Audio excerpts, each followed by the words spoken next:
Tonight, I am proud to stand before you. I'm proud to stand here and declare my candidacy for the office of Walsh County.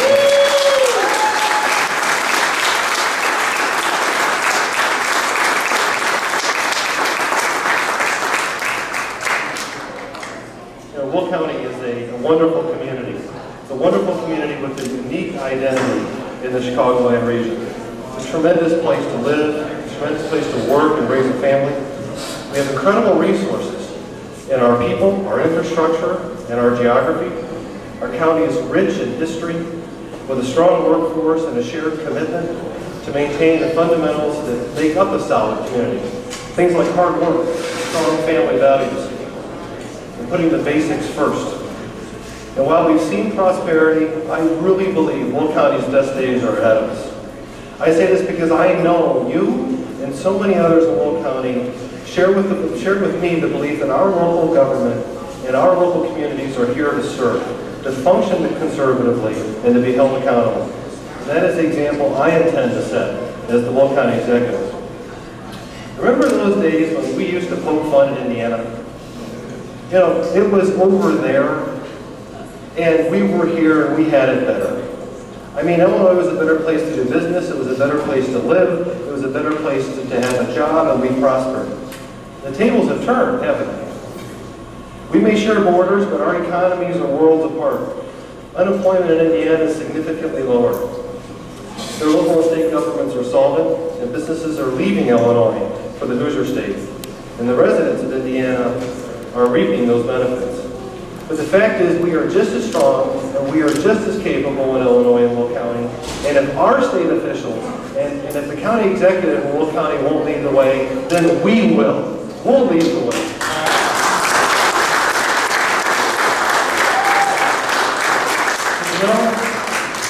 You know, over the last decade, and Mr. Mustis referred to a number of these things, Walsh County lost hundreds of thousands of residents. And while, Cook County lost hundreds of thousands of residents, and while Cook County lost a lot of residents, Walsh County nearly doubled in size. And we're meeting those challenges of growth, and they can be hard and they can be stressful, but we're meeting them, and we're maintaining our own identity.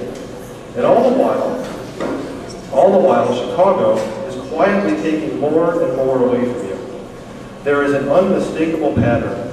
A new sales tax, another new sales tax implemented by the state legislature on every single one of you that allocates about $18 million a year from Will County residents to the RTA and the CTA pension funds. A new income tax imposed by the state legislature that is going to take more and more money out of your pocket. And then, here's the sad and equitable truth.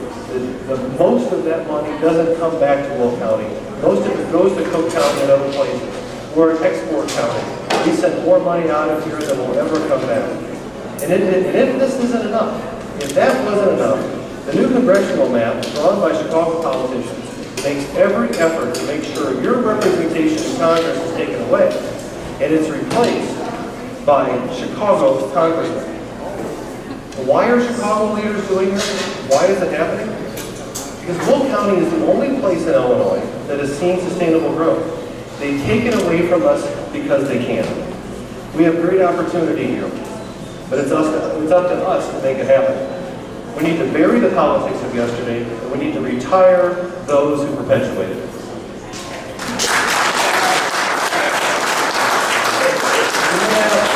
You may ask how our current executives reacted when all this has been happening. Well, listen carefully, and you'll hear his response. In silence. Pure silence. He's been silently advocating his responsibility to stand up for Will County when Will County needed a leader the most. And just today at the Will County board meeting, the county executive put a punctuation mark on that silence. Chairman Mustis did a very good job today of trying to raise that issue.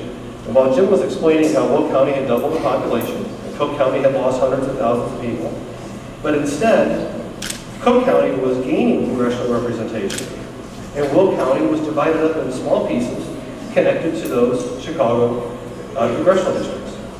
So instead of having members of Congress elected from Will County, committed to our interests, and who need Will County to stay in Congress, we're going to very likely be represented by people who live in the city of Chicago, do not identify with our interests, and they're not committed to this county. Jim called it the most blatant partisan and political move he's ever seen, and I agree. He opened the door for County Executive Walsh to join him. He opened the door wide open, and for the county executive to do his job and defend Will County. County executive's response, again, silence. Now he did, however, find his voice on one particular matter that's important to him. During his last State of the County address, he proposed a property tax increase to, as he saw it, fulfill our obligations to give all of our county employees a raise. I opposed that. I worked hard to stop it. Worked with the county board to stop it, and instead of his budget, we passed our own, and that budget was truly balanced. It didn't include a tax increase, and it didn't include raises for Will County employees.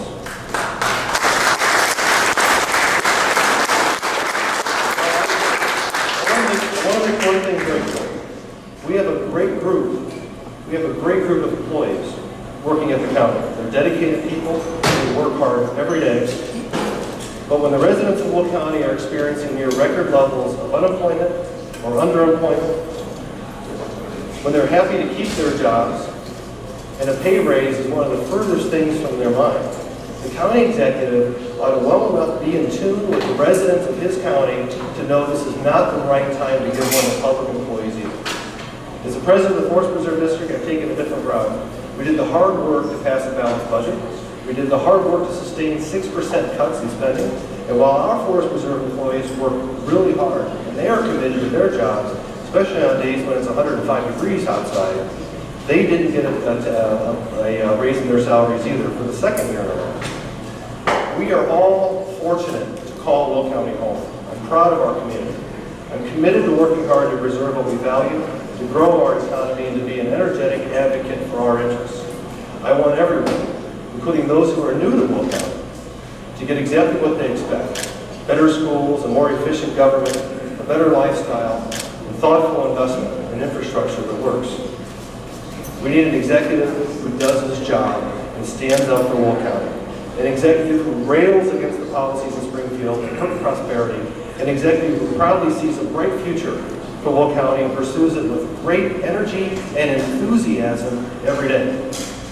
As the county executive, I'll commit myself to achieving this. I'll diligently work hard to attract new business to Will County.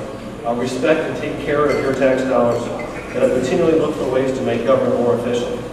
We'll focus on smart infrastructure. We'll focus on infrastructure that brings value to our lives, and I'll work as an advocate for this county.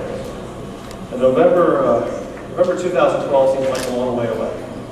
But just as this summer has been passing by and it's a blur, the election will be here soon too. This is a race we can win. I believe we can win this race. I believe you believe we can win this race. And together, we can stand up for Will County. We can make sure our community has a bright future that we expect and that we've worked hard for to make for our families. So it starts today. I'm looking forward to working with every single one of you. I'll need all of your help, and I believe we'll have a little bit of fun along the way too. You know, there are great rewards in working hard, and working hard is something you believe in. And when all this is over, when we're done, we'll know our hard work has made the biggest difference in our community. I want to thank you again for being here tonight, for all your support. Before we conclude, I'll take a very quick minute for a few special thank yous. I want to thank Jim Eustace and Dick Kavanaugh for joining me here tonight. I want to thank all the volunteers who you see in T-shirts who were here far earlier to set all this up and put it together tonight. And of course, I want to thank a special thank you to my wife and my best friend who is patient through all the goofiness the campaigns bring to your life. So again, thank you. Your support means everything to me. And in November 2012, I can't wait till we're all together again and we're celebrating a big victory. Thank you very much.